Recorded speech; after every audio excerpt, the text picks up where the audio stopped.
In this episode of the Beer Leaguer podcast, we start off our off-season series by talking about what to do with your gear to make sure you're ready to go when next season starts. We go over an easy-to-follow checklist to make sure you know the condition of your equipment, what kind of things to be on the lookout for, what you do and don't need to worry about, and even how to fix some of it yourself.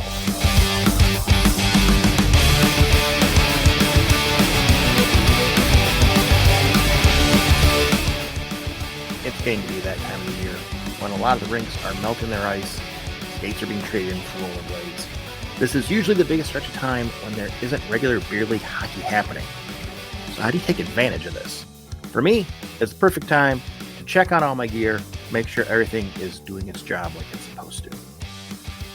That means, for some of you, this is the first time ever, possibly, you're going to have to take your gear out of your bag.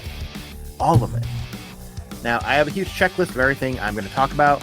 That checklist is available online as a Google Doc. Link to that is in the show notes, or as links for everything, always, for all the episodes at thebeerleaguer.com.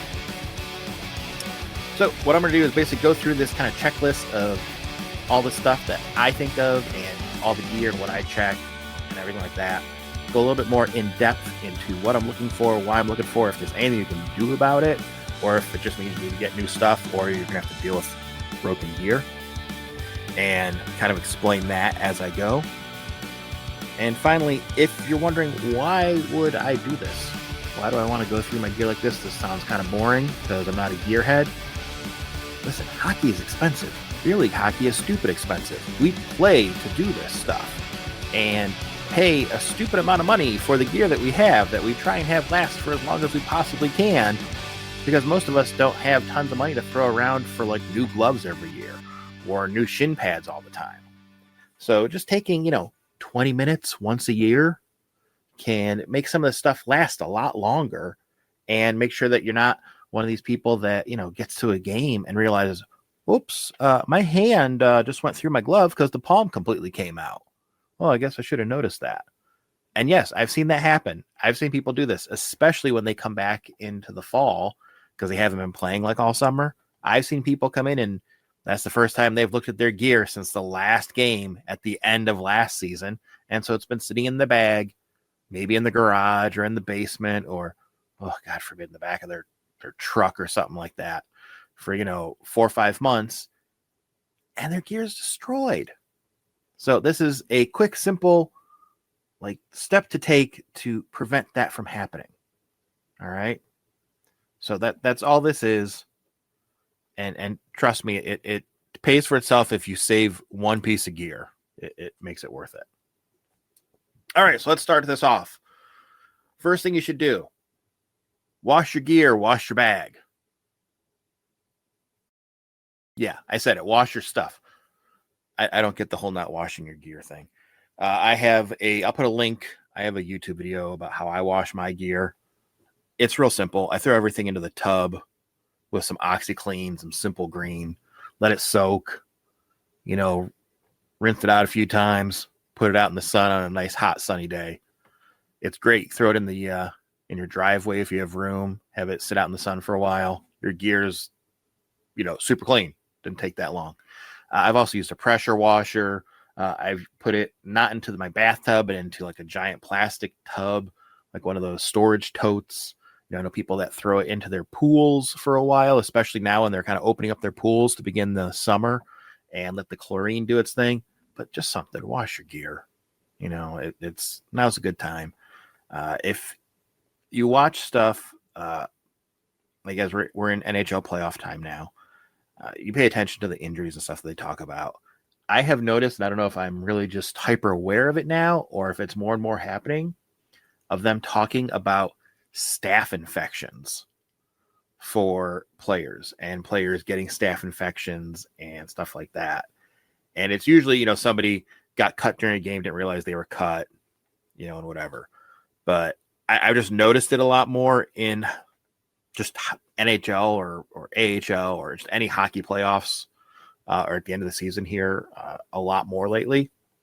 And I know a number of people in beer league that have gotten staph infections. And it's primarily because they don't ever wash their gear. So if you do get a cut or something, which you get cuts and stuff all the time, it doesn't mean somebody sliced your leg open or something. I mean, it happens. You get cuts on things, and then they get staph infection because their gear is disgusting.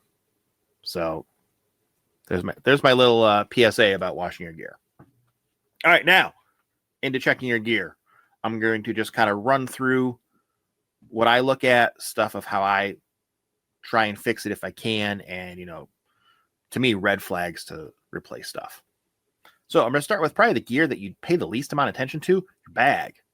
I think a lot of people don't check their hockey bags until it's way too late. So if you have all your gear out, you're washing it, give your bag a wash if you can, or at least vacuum it out. I know I always have crap in the bottom of my bag, accumulates. I don't know what it is that gets in there. But then I also have a whole bunch of stuff that I just forget about. I always have extra pucks. I a lot of times find extra socks and stuff like that in my bag. So it's a good thing to go and open up all the pockets and take everything out and just clean it out. Also check for, any holes or rips, depending on what kind of bag you have. If you have like an old canvas bag, checking that nothing's poked it and made a big rip in it or anything like that. Or like if you have some of the newer bags that are made out of like a tarp material, checking that. Because I have noticed that those types of bags are real prone to, if you have a small hole in it, they're real prone to tearing easily. So that's a good thing to check. And I'm not saying you got to stitch it up. I mean, you can. That's great. You can also tape the stuff up. That a lot of these bags you can tape up with some good duct tape or Gorilla Tape or something like that and prevent it from splitting even more. But being aware that it's there. Also, check the zippers. This is a good time to make sure your zippers work. If the zipper broke at some point, see if you can just reattach the little, I don't know what you call the little thing that goes up and down the zipper teeth. That little guy, make sure that if you can reattach it, reattach it. If not, maybe you have to replace a zipper. They're pretty easy to sew on if you can sew or you have access to a sewing machine. If not, you can go to a dry cleaner or a tailor or somebody if you're lucky enough to have like a cobbler or a fancy luggage shop near you, they can put zippers on things and repair stuff like that, and it's usually extremely cheap. But it's good to just check that and make sure and see that all that is working good, and try the zippers, make sure there's not broken teeth and stuff like that. And again, not saying you have to replace it if they're broken, but hey, if you have a zipper that has broken teeth, maybe you don't zip that pocket up or don't zip it up all the way, something like that. Again, you can put like tape or something to stop you from zipping it to remind you to do that. Also, check all the straps, all the handles, whatever you have on your bag for that. And make sure that they're not coming loose, or if they are loose, be aware of it, because you don't want to be dropping your bag and stuff like that. That sucks, especially if you drop your bag on your foot. But just be aware that things like that might need to get replaced, or those straps aren't getting a cut in them. A lot of bags now have those seatbelt straps, and they're super, super sturdy unless they get cut. They're hard to cut, but if they do get cut, a lot of times they just shear off pretty easily if they have been cut. So it's something to be aware of and know when you're looking at your bag that, hey, maybe you need to look at replacing that, or it's something to put on your radar for it. I know I've go through a number of bags. I've had a number of bags. I've had a Pacific Rink bag, which are like tanks. But I had that. I had the straps, all the like side handles all came off. I had some of the straps. I don't know. It got cut. I think somebody might have stepped on it in the locker room or something like that. And it started to split and it just sheared itself off. So, but that happens. So it's something good to be aware of and know what's going on with those. And you can always replace the straps. I mean, if it's just like a shoulder strap, you can get those for like a backpack or a shoulder bag or something like that. And, you can buy them online pretty easily to replace that. So if it's just that, not terrible to replace it, If your bag has wheels, check the wheels. Make sure that they're, in there tight. If there's anything you got to screw down on them or anything like that, make sure they don't have any huge gouges. I mean, usually the wheels on these bags are like rollerblade wheels, so they wear down over time. So just check them. If you can replace them if you need to, but just kind of more so be aware of what kind of condition they're in. And if you have one of those like extendable plastic handles like you have on suitcases, check that, see if there's anything cracked or busted on it. And, if you can try and replace it. Or if you can't, see if you can, like I say with most things, especially with stuff like your bag, see if you can tape it up and make it work. If you have a wheel bag and the handle that you wheel it around with is plastic and it's gotten all beat up and, maybe it's fallen off or something like that, see if there is a way you can reattach it. Now's the time to do that versus waiting for game one in a couple of months where you go pull it out the back of your car, put it on the ground and go to walk in the rink with it. And the bag just falls to the ground because the handle came off. Now's the time to look at that. Maybe you have to switch to not using the wheels and it has backpack straps that you can use instead. Now's the time to find that stuff out, though. Next thing on the list, look at your helmet. Helmets, super important. In my opinion, the most important piece of gear that you have. And the thing that I would spend the most money on or the least care about how much money you spend on it because, if you fall on your head and you're playing beer league, you're going to fall.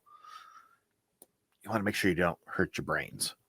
So helmets, stuff to look for at that.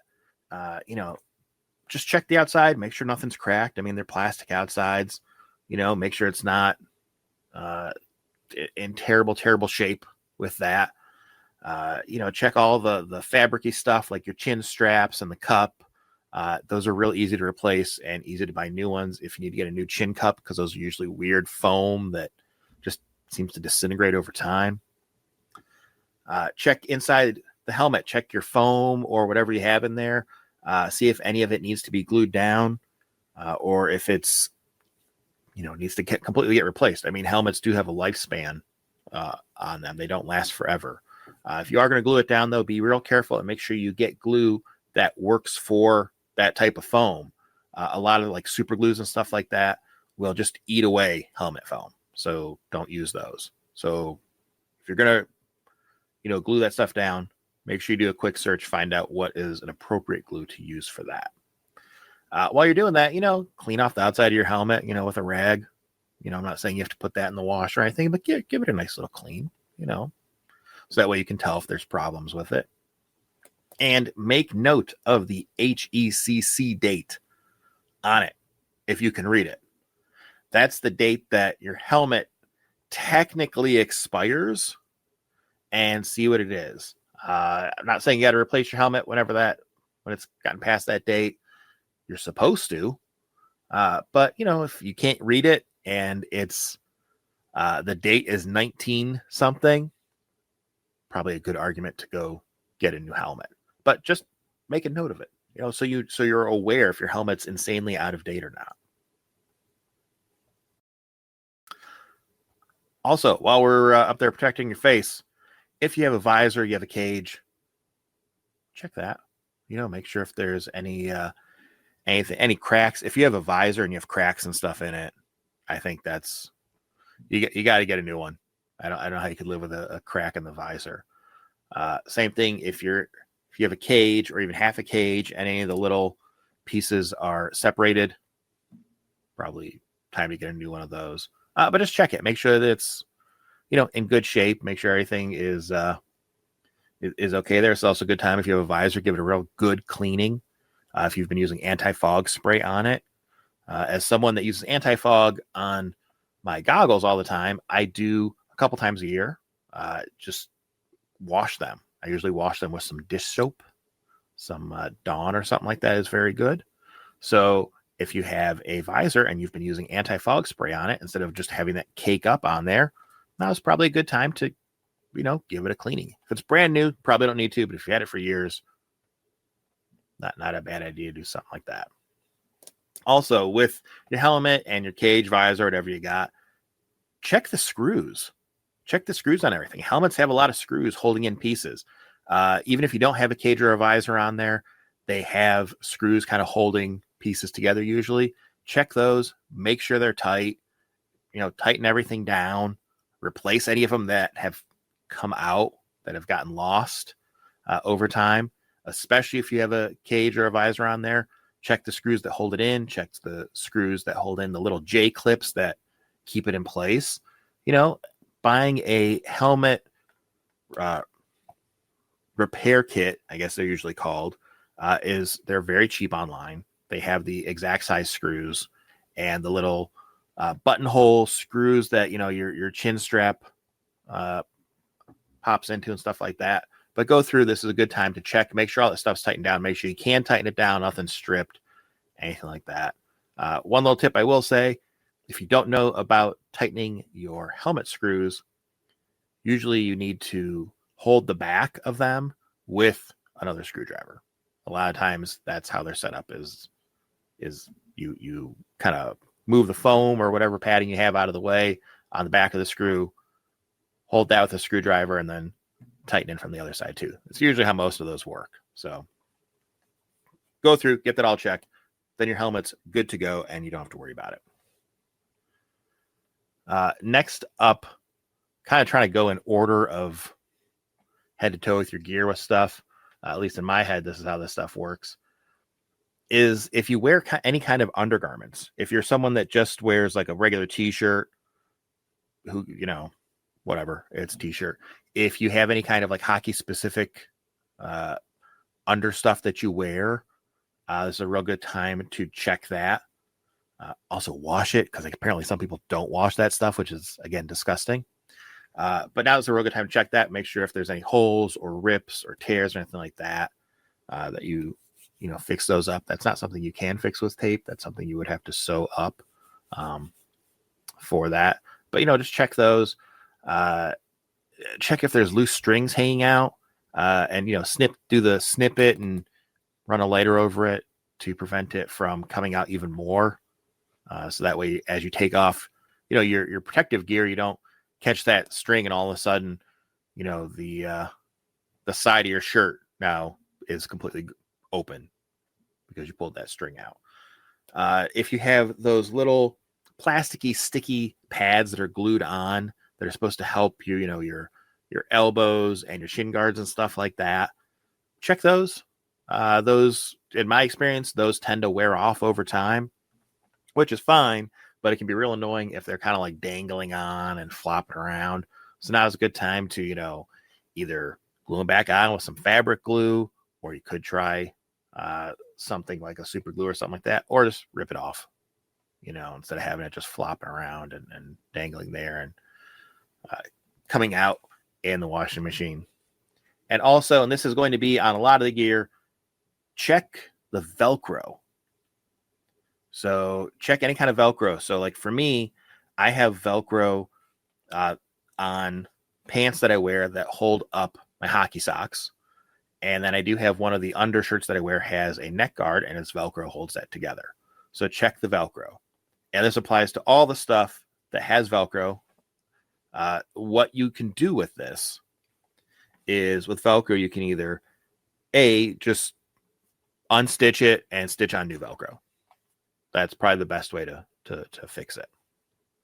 Also, if you don't want to do that, you can just buy Velcro that has an adhesive backing and either put it on both ends of the Velcro, both sides that are a problem, or on the side that's, if only one side's a problem, you can usually just kind of stick it and have it stick to the other Velcro, if that makes sense. So you put the adhesive backing over the old bad Velcro, or if you can unstitch it, a lot of times if you get a seam ripper, if you have one of those, or you can try it with scissors or a knife, but a seam ripper works so much better.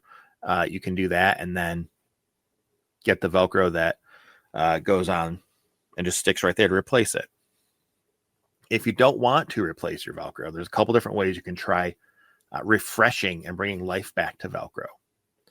The first thing is if you have an old toothbrush, and preferably it is a hard toothbrush, you can actually use that to try and kind of fluff up the Velcro. I don't know a better way to say it than that. And that can help. That can fix a lot of Velcro if it's just kind of been kind of used too many times, compressed too much. And so an old toothbrush. This is actually one of the things when I go to the dentist and they give you toothbrushes. I don't use them to brush my teeth because I have an electric toothbrush, but this is one of the things I use those toothbrushes for, is for fluffing Velcro. So you can do that. You can also try applying a little bit of heat with like a hair dryer on low and see if that helps. But that's kind of a last resort because too much heat is just going to melt. Because Velcro, if you didn't know, the way it works is it's very thin, like plastic loops on one end, and then the other end is same thing, but the loops are all cut kind of at the top, and that's how they all stick together. So it's real easy to melt Velcro and make it not work at all. But sometimes if you just apply a little bit of heat, and this is one of those things where, again, hair dryer better than like a heat gun or something like that, low heat, move it around a whole bunch, you can kind of make it pop up and spring back to life a little bit more. But toothbrush, way better way to do it. And this, again, applies to all Velcro on all your gear. So do that. That's a handy thing to know how to do. Next up, we got shoulder pads. Same thing. Check the Velcro stuff. And again, this is going to be on a lot of these things. Check the foam or plastic, whatever is in there, for any kind of splits or if it's broken or anything like that, and see where it is. If anything needs to be replaced, if anything's come out, if there is fabric pieces on there, see if there's any rips or tears on that, and make sure that sometimes it doesn't affect anything. Sometimes it means if there's a rip or a tear on some of this stuff, some of the foam has come out. If you still have that foam, if it hasn't all the way come out, try and, repair that up, that tear, try and patch it back up. Again, tape is a great thing. This is a great use of duct tape, Gorilla Tape, something like that, to do that. And check for the stitched plastic pieces. So a lot of protective gear has plastic stitched to like foam or fabric or something like that. Check that stitching. You can always get a stitching tool and replace it if you need to, but this is also a good place where you could kind of try and glue stuff together if stuff has come loose, so that things don't come out, so that everything stays together like that. I have a video out about using a Speedy Stitch, it's called, to fix my shoulder pads. And that's a way you can fix something like that when stitching just completely comes undone. But it's a good time to check all those things, kind of give everything a good tug and make sure everything's still tight in the way it is, so it doesn't come off while you're playing. Not the end of the world on some of this stuff. If you do wear shoulder pads, I know not everybody does. If you do, and the shoulder caps come off, some people don't care. Some people prefer them to come off. If you do care, watch for it. Also, with all the gear, kind of the rest of the protective gear, we're going to talk about elastic. What do you do when the elastic gets stretched out and doesn't work anymore? A couple of these things you can do. You can try replacing the elastic is the best thing, but that involves undoing stitching and stitching stuff back up, which people usually don't want to do. Again, that's something you can try taking to like someone that does dry cleaning or a cobbler or a luggage place, or if you want to buy a cobbler's sewing machine like I have and do that yourself.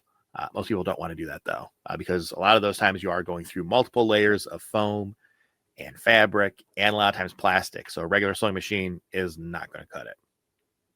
So if you don't want to do that, the other option that you have is you can cut it really short and stitch on new elastic on there, or just cut kind of the middle out and stitch new elastic on both ends in there if you don't want to put on new Velcro to the elastic as well.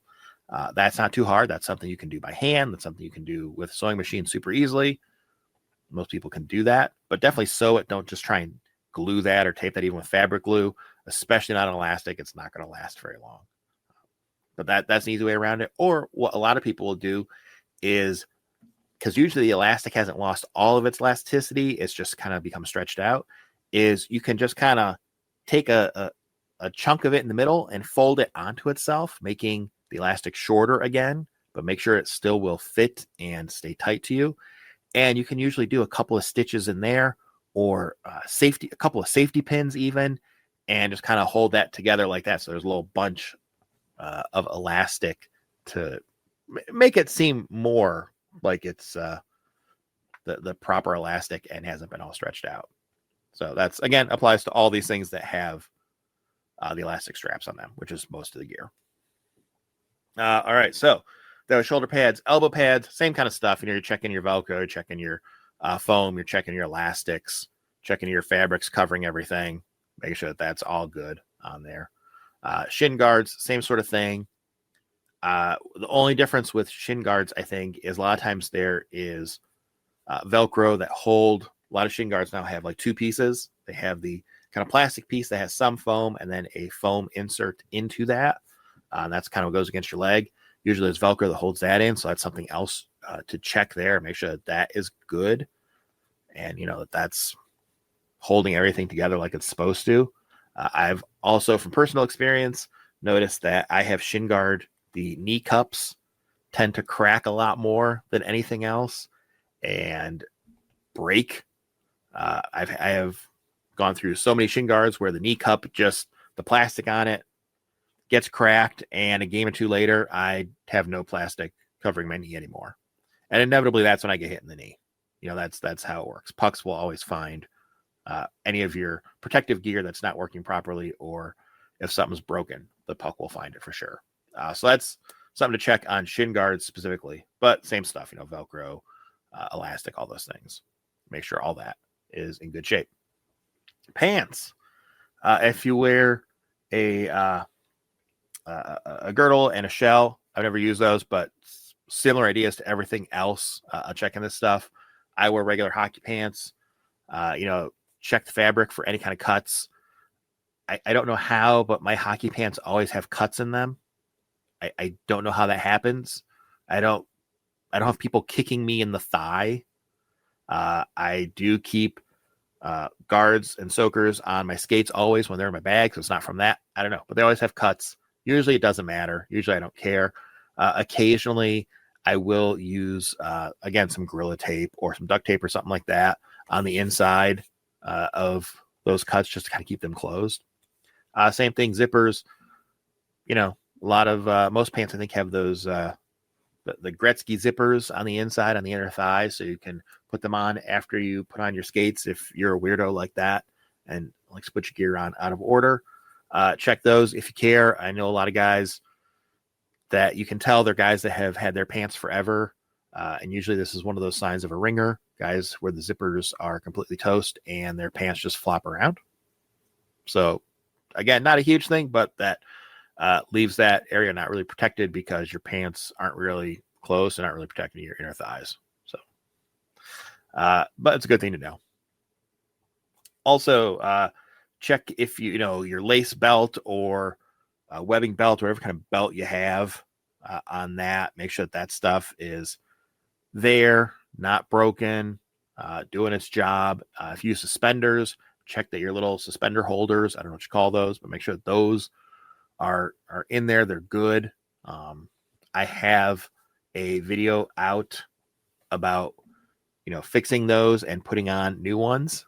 It's super easy to do. It takes like 2 minutes to put new ones in of those. So check those, make sure that they're good. If you have suspenders, again, check suspenders, make sure that they're still going to hold up everything. They're elastic. I haven't seen the elasticity wear out on suspenders like I have on other gear, but make sure that they're working and doing their thing. And again, like with all the other protective stuff, check the foam, plastic, whatever is in there. Make sure that if anything's cracked, it's not cracked in a bad way. It's not going to poke you. It's not going to bust through and fall out or anything like that. And make sure that all that is in good shape. Gloves. Biggest thing I think for gloves, check your palms. Palms of your gloves can tell you a lot of stuff. It can tell you if you need to do anything with your tape job on your stick. If your palms on your upper hand when you're stick handling are just completely destroyed, but on the other hand, they're not too bad, it's probably from the stick on your tape, probably from the butt end that you have. So there's not much you can do to replace palms. You can try and get some little replacement pads. A couple places sell them. You can also look for Gore-Tex pads. They just kind of stick in to gloves if you have holes kind of more in smaller areas, but it's not all gone. There are services out there that will completely repalm gloves if you want. I think it's fairly affordable. I think it's definitely cheaper than buying new gloves. So yeah, that's something to look at. But if you are noticing that, your upper hand is getting way more worn out and you want to do something about that, that's a good time to think about maybe not using hockey tape and switching to something like a butt ends or a lizard skin or one of those multiple other products out there that are not tape for the butt end of your hockey stick. And that, I have noticed, that does make a difference. It definitely does drastically cut down on the wear of your gloves. Also with gloves, you want to look for, check the outside for rips. I have most modern gloves. I don't see this as much of a problem. I used to, on older gloves that I have like the fingers would get rips in them and the foam would just come out and I would lose the foam and stuff that's in there. Modern gloves don't seem to have nearly as much of a problem, but it's a good thing just to look at, be aware, go through, make sure on the foam on any of this stuff isn't like super compressed and is still kind of doing its job. Make sure that the cuff and everything is still attached well, still doing its thing, protecting you from, slashes and stuff like that. You don't want to find out that your cuff is all screwed up when somebody two hands you across the hands and your cuff falls off and you break your wrist. That's not the time to find out. All right, skates. A lot of stuff on skates to look at. There's a lot of things to be checking out. And again, this is one of those things, skates super expensive. So it's worth a little bit of prevention on these. Check your tongues, check your tendon guards, make sure that they are still attached properly, not super loose, not coming apart, not getting split, anything like that. I don't think there's much of anything you can do if they do get split yourself. You can probably get somebody to reattach them and stitch them up somehow, but that's more than anything, that's just a good thing to know. If your tendon guards are getting super like kind of split open and starting to come off, might be a good thing, one, to start looking for new skates, but also two, be a lot more careful when you put your skates on. Make sure you open them up all the way, unlace the top one or two eyelets, get them real wide open to get your foot in so you're not, basically stepping on your tendon guard to crack it. That can help, extend the life of your skates a lot with that. So check those. Check your laces. This is the time to replace those laces that broke in game 2 and you just haven't felt like it because it's a pain in the butt. Now is a good time to replace those laces. While you're doing that, inspect the eyelets while you're going through them. See if any of them are coming loose or popping out or, splitting through the skate, anything like that. If they are, you can get new eyelets put in. Most places that will do any kind of skate work, sharpening or anything like that, will put new eyelets in for you. Some of the better ones will put in reinforced eyelets. They'll put in like some extra leather or plastic or something like that to try and keep them there. But it's also a good thing to kind of see if, eyelets are starting to come out and your skates aren't insanely old. That's maybe you're tightening up something too much and it's stopping you from flexing something that you should be flexing. So that's a good thing to think about when you're looking at this stuff, is why is this stuff wearing out, especially if it's not that old. Check your footbeds, take them out. You should be taking them out after every time you skate anyways. Check the footbeds, make sure that they're okay and in all right shape. Some of them have plastic and stuff, and you want to make sure that that's not cracked or broken in any way. Also check the inside of your skate. See how it looks, especially the footbed inside your skate. See how that looks. And what you're looking there for specifically is rust. You don't want any rust there. If you do have a rust starting to show up there, probably means that, one, you're not taking your footbeds out and properly drying out your skates after you play. But also, too, there's supposed to be little like weep holes under your skate. Those might be blocked up. So maybe you need to clean those out, with like a push pin. Just clean them out a little bit and get that moisture to come out. Also, if you're starting to see a little bit of rust, it's a good reminder to you to, hey, when you're done skating, take the footbeds out. You are supposed to have your skates be runners up when you store them so that the moisture can get out and everything. That's a thing that I've seen, I think, a couple places. So, but a good thing to know, because a little bit of rust, not a big deal. But if it starts to be a problem of rust, your rivets can come undone and you have to get new rivets, and that can be a pain. And if it's super rusted out there. It might be trouble getting rivet to hold in there well. So that's something to be looking at. Also check your rivets inside and out, looking for rust, looking to see if anything's loose. They can get loose over time. They have two different kinds of rivets that they usually use on your skates. They have just regular metal rivets, and they also have copper rivets, which are the more heavy duty ones. And if you have certain rivets that are constantly coming loose while you skate, again, any place that kind of does sharpening and general hockey stuff like that should be able to replace your rivets. We'll put copper rivets in more than just one or two spots on your skates. They'll put them in multiple spots to kind of hold that in better if you're really, beating up your skates, putting a lot of pressure on them on the inside or the outside, or whatever. So good thing to look at when you're doing that. Check your holders, check them for cracks, check them for looseness. You don't want those to crack on you. If there is a little hairline fracture in it, there's not really a way to replace those generally, just because they're just a piece of plastic. So there's not much you can do. If they crack, you kind of need to get new ones. Also make sure that whatever the attachment system for the steel for the runners is to that works. It's a good time to kind of pop the steel out. Make sure you can pop the steel out, put the steel back in, make sure that all kind of works and everything. Find it out now if it doesn't, if any of that is cracked or broken, or it's not going to hold your steel in very good anymore.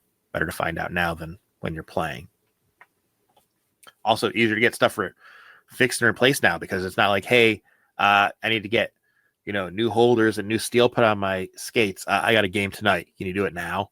It's a lot easier to take it to a place and go, hey, can you do this? Yeah, I can come back in a week. So it's good to look at that stuff. While you're also looking at that, check the steel, check the runners, make sure that there is still life left in them, that they're not all the way worn down. Again, check for rusting. If there is rust on there, that means that, you're not really taking care of your skates great after you're done playing. You should be wiping the snow off, ideally with a towel or something, more than just your finger, but even just use your finger to wipe that off, and, put them into soakers. That helps keep the moisture off of them, or dry them off really nicely with an actual towel. We'll do the same thing. If you have them floating around in your bag, they're probably going to have moisture, especially if you don't take them out and all your gear is kind of wet. So good thing to look at, because if those start to rust up, they're going to get to a point probably before their life is up that you're going to need to get new steel. So, take 30 seconds after your game and keep that in good shape. Finally, with skates, one thing I have noticed is skates usually have multiple layers of things kind of sewn together and glued together and stuff. And check for layer separation. I've noticed that I have skates that have started to separate layers. Some of it in parts doesn't matter. Some of it in parts where it's not that I'm worried my skates are going to completely come apart, but it's right around like the eyelets and things like that. And I'm more worried about it ripping through the eyelets and making that real weak. And that is something you can definitely glue together with some super glue and a clamp. So that's a good thing to just kind of, give it a once over and look at them. Like I said, with the helmet, this is a good time to, take a rag, something on it, some kind of cleaner, some kind of real easy cleaner, like a easy green or something like that. Simple green cleaner, and just wipe them down. Just wipe down your skates. And while you're doing that, give it a good look over and see any of these things. Finally, the last thing, sticks. Pretty easy. Just look up and down your stick. Usually, you can use your hand if you're feeling dangerous about it. Look for any splits, splinters, cracks, anything like that. I say if you're crazy for that, because if you ever get a carbon fiber splinter into your finger, it sucks. It's awful. So, just kind of check for that kind of stuff. Check the blade, and especially the heel of the blade, if there's any cracks or splits or anything like that, be aware of it, use your own judgment if it's fine to play with or not. And this is a great time to put on, a new knob, some new tape on your stick if you don't do that regularly. Like you're saying with the gloves, this is a good time to experiment with putting on something like a butt ends or a lizard skin or one of these other ones, and see how you like it. See what you think. Try putting it on now versus doing it, right before a game in the locker room and you're having trouble doing that. All right, I think that kind of covers everything. That takes you head to toe, all your gear, stuff to look for, stuff to be aware of, and hopefully gives you some idea of how to fix things or what you should specifically be looking for and care about. Hope that was helpful.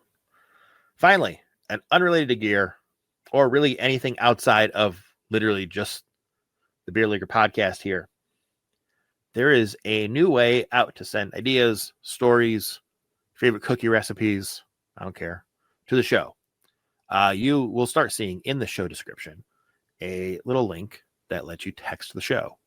So you just click on that, brings up the texting app on your phone, and you can basically just text the show. I will say that there is a number that comes up that says do not erase this number. Don't erase that, because that's how it actually gets the message to this show and not just out to generic wasteland that no one will ever see. So just add your message in after that and get some cool, like I said, ideas or stories or whatever you want to have sent to the show, so that's going to be showing up. It's in the show notes. Should be the show notes for all the shows, and from here on out should be there. So check that out if you'd like to get in touch with the show. Another way, if you'd like to get in touch with the show, is at thebeerleaguer.com. That's where there's always all the show notes. If you don't want to go shoot through the show descriptions and you want to get show notes for anything, any info for videos or anything else that is out there, thebeerleaguer.com. That is also where I will have a link to this checklist, and it's a literal checklist that is in a Google Doc to go through to kind of remind you of all the stuff that we talked about and went over today. All right, and that's it for this episode. As always, any likes, reviews, and subscriptions are appreciated and are the best way to help this podcast grow. Thanks for listening. I'll catch you in the next one.